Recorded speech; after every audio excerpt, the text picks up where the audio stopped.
five senses decode reality as if everything's apart from everything else, because the five senses and what we call visible light is so narrow, the frequency band that we can actually see. I mean, it makes me smile when people perceive the idea that when they look through their eyes, they're seeing everything in the space they're looking at. They're seeing a tiny fraction of it. And it basically is in the frequency band of what we call form, things, objects. And so the five senses see objects, and it sees empty space in between. But there is no empty space in between. If you could go further into the energetic field, you'd find that actually everything is connected by a sea of energy, consciousness, the quantum field of possibility, probability, just as the ocean connects all life in the ocean. And the nature of this field is vitally important to the way we interact with it, and the nature of our field and the way we interact with it. So if you can lower the vibration of the field, which is what I call the global cult and the Satanist network of which it is fundamentally connected, that's what they're trying to do. They're trying to lower the frequency of the field. Imagine, you were in an ocean and the ocean was being polluted. You'd start getting affected by the pollution. So what is happening, what has happened and has happened up to this point, is that society has been structured to pull people into low vibrational states of perception, of emotion. For instance, every time we think, every time we feel, we have an emotion, we're generating an energy.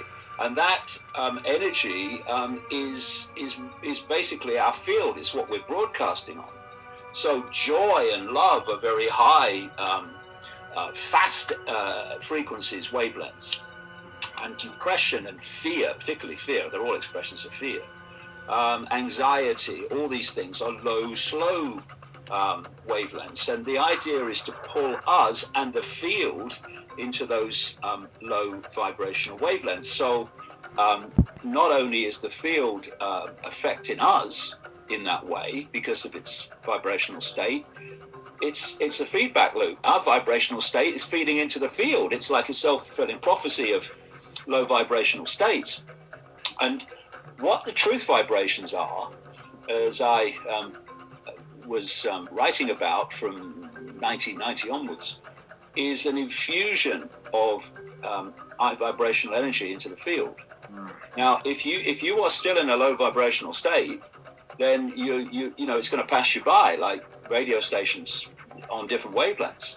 But as people start to awaken and awaken out of the programming of what I'll call body mind, which fundamentally perceives reality through the five senses, if you can break out of that and open your mind to other levels of reality, other levels of yourself, your consciousness, then your frequency starts to expand and these truth vibrations can start to affect you. So there is something changing, and you're also seeing this very clear distinction happening between those that are still caught in the five sense prison cell, as I would call it. In other words, they're just doing whatever authority tells them and believing whatever authority tells them. And then you've got this very different energy, this very different consciousness that is not doing that, and not only refuses to accept authority's version of events without question, but when it realizes that those versions are manipulative and designed to enslave, they won't cooperate with it. They won't do it. And so what's been happening all along, these various states of consciousness, has now become very much on public display. And for people, I know this, I've talked to so many of them, they come to these protests and they suddenly realize they're not alone, as they thought they were. And there are other people that think like them. And it is fantastic on that level. But I've never said and will never say that protests alone are going to change anything. What's going to change things is when we stop cooperating with the system that enslaves us. And I'm not sure these people are that powerful. I'm not. I think that that's part of the mind trick. That we believe they're powerful, and if you believe something's powerful, then you are intimidated by it, and you think there's nothing you can do about it. But when I look at the mathematical dynamics between 8 billion people and the number of those that in full knowledge that are driving this, and then you add all the gophers to that, you add those in law enforcement to that, you're still looking at a tiny number compared with the 8 billion. And if you look all the way through human history, you'll see the same, again, dynamic, which is of the few controlling the many, and because the many have given their power to the few. And, if you don't cooperate, then there's nothing that the system can do because there's not enough of them. So in the spring of 2020, when people were in Britain, for instance, were locking down, and I don't understand it to extent because it was all new and they didn't know what was going on. But to get people out in protest was against the lockdowns was almost impossible. And what happened then is that the police moved in and arrested him. But by the August, September of 2020, we had 35 and 45,000 people in Trafalgar Square. By the spring of 2021, the multitudes came out in protest marches in London. And the police that were in total control and just arresting people at will before, they were just standing on the side of the road watching us go by. There's too many people. There's nothing they could do. And, this is where divide and rule comes in. The last thing that this cult, because of its numbers, needs is unity of the target population. That's why it's always dividing and ruling and playing one group off against another. But if we did realize, A, where the power really is, and B, that we're being divided and ruled to a particular end, then if we did come together and realize that we're all in the same gun sights of the same cult, then the dynamic of power will move. And what the truckers are doing, have shown in Canada, is that if you respond and act from your own decision to act, rather than just respond to government, then government has to respond to you. So all the way through this period in Canada, the population has been responding to government. Government says do this, population does that.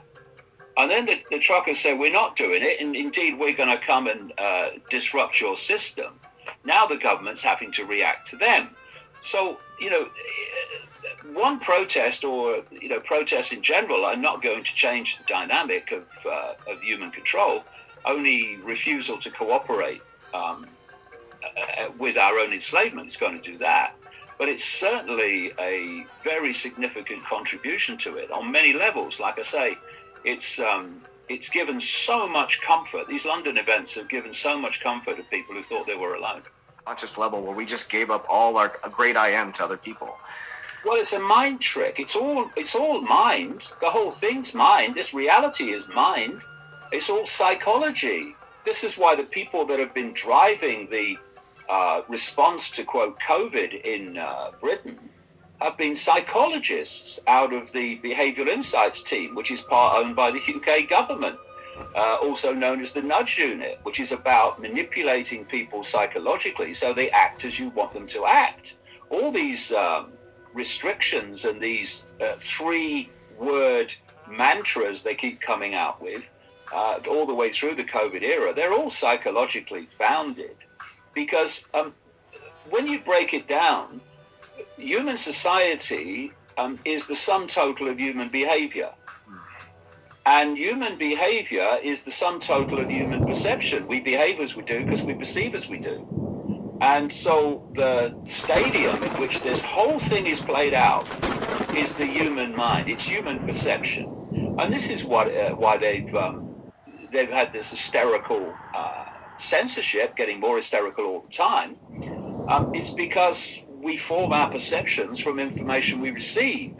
Whether it's a news item, something on Facebook, a personal experience, it's all information which impacts upon our perception. So they know this, and so what they're seeking to do is control the information to dictate and control the perception, which dictates the behavior.